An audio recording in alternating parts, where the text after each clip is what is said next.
নমস্কার, পূজারিনীর পঞ্চব্যঞ্জনে স্বাগত জানাই সবাইকে। আশা করছি নতুন বছরে সবাই ভীষণ ভালো আছেন। আজ দুপুরে রান্না করেছি মাছের মাথা দিয়ে বাঁধাকপির ঘন্ট, আর সেই রেসিপিটাই সবার সঙ্গে শেয়ার করে নিচ্ছি।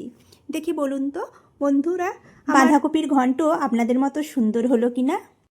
এখানে আমি অর্ধেকটা বাঁধাকপি একদম ঝিরিঝিরি করে কেটে নিয়েছি, যতটা আমার পক্ষে সম্ভব হয়েছে। এরপরে এখানে নিয়েছি পেঁয়াজ কুচি, 3টে কাঁচা লঙ্কা, আলু ছোট ছোট টুকরো করে কেটে নিয়েছি, আর নিয়েছি টমেটো কুচি। এরপরে এখানে নিয়েছি আমি অর্ধেকটা মাছের মাথা। এখন আমি নিয়েছি এখানে হাফ বাটি ফ্রেশ সবুজ মটরশুঁটি। এখন মাছের মাথাটা ভেজে নিতে হবে প্রথমেই। তার জন্য গ্যাসে একটা কড়া গরম করে দিয়ে দিয়েছি বেশ কিছুটা সর্ষের তেল। তেলটা গরম করে আমি দিয়ে দিলাম মাছের মাথাটা। এখন দুপিঠ উল্টে পাল্টে লাল করে মাছের মাথাটাকে ভেজে নেব। গ্যাসের ফ্লেমটা মিডিয়ামে রেখে আমি মাছটা ভাজছি। কিছুক্ষণ ভেজে নেওয়ার পরে উল্টে দেব অপর পিঠটা ভাজার জন্য। দেখো মাছটা বেশ লাল লাল করে ভাজা হয়ে গেছে। এখন আমি কড়া থেকে তুলে নিলাম।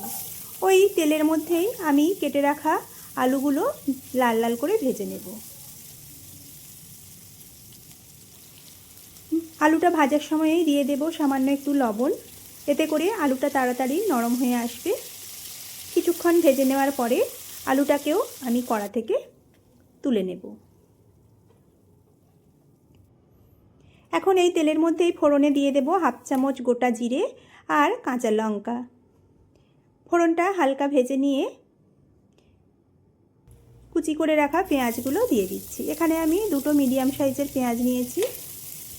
এরপরে পেঁয়াজটাকেও ভালো করে ভেজে নিতে হবে।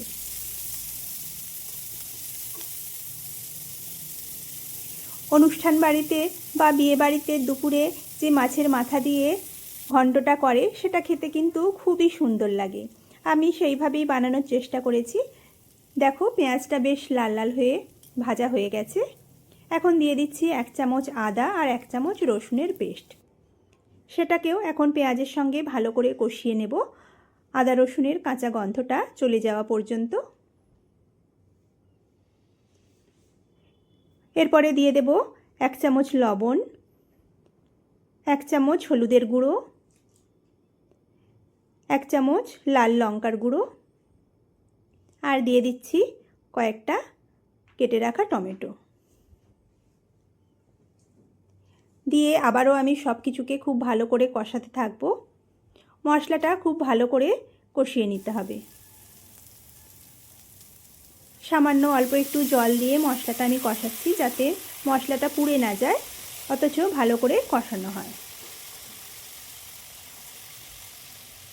এখন আমি ঢাকা দিয়ে গ্যাসের ফ্লেমটা লো করে কিছুক্ষণ একটু রান্না করে নেব।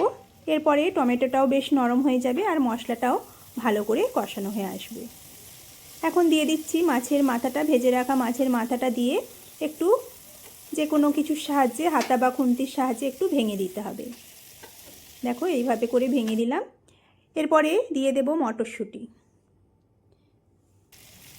এখন সব কিছুকে একটু নাড়াচাড়া করে ভেজে নেব। আর ভেজে রাখা আলুগুলোও আমি এখনই দিয়ে দিলাম। দেখো এইভাবে করে সব কিছু একটু নাড়াচাড়া করে নিয়ে এখন আমি কেটে রাখা বাঁধাকপিগুলো এর মধ্যে দিয়ে দিচ্ছি। তোমরা তোমাদের বাড়ির সদস্য অনুযায়ী বাঁধাকপির পরিমাণটা বাড়িয়ে বা কমিয়ে নিতে পারো। এখন সব কিছুকে খুব ভালো করে মেশাতে থাকবো। এই এখন শীতের বাঁধাকপিতে জল দেওয়ার একদমই প্রয়োজন নেই। এইভাবে ধীরে ধীরে নাড়াচাড়া করতে করতেই বাঁধাকপিটা একদম নরম হয়ে যাবে। সব কিছুকে মিশিয়ে নেওয়ার পরে এখন ঢাকা দিয়ে আমি গ্যাসের ফ্লেমটা লো করে 10 মিনিট রান্না করে নিলাম।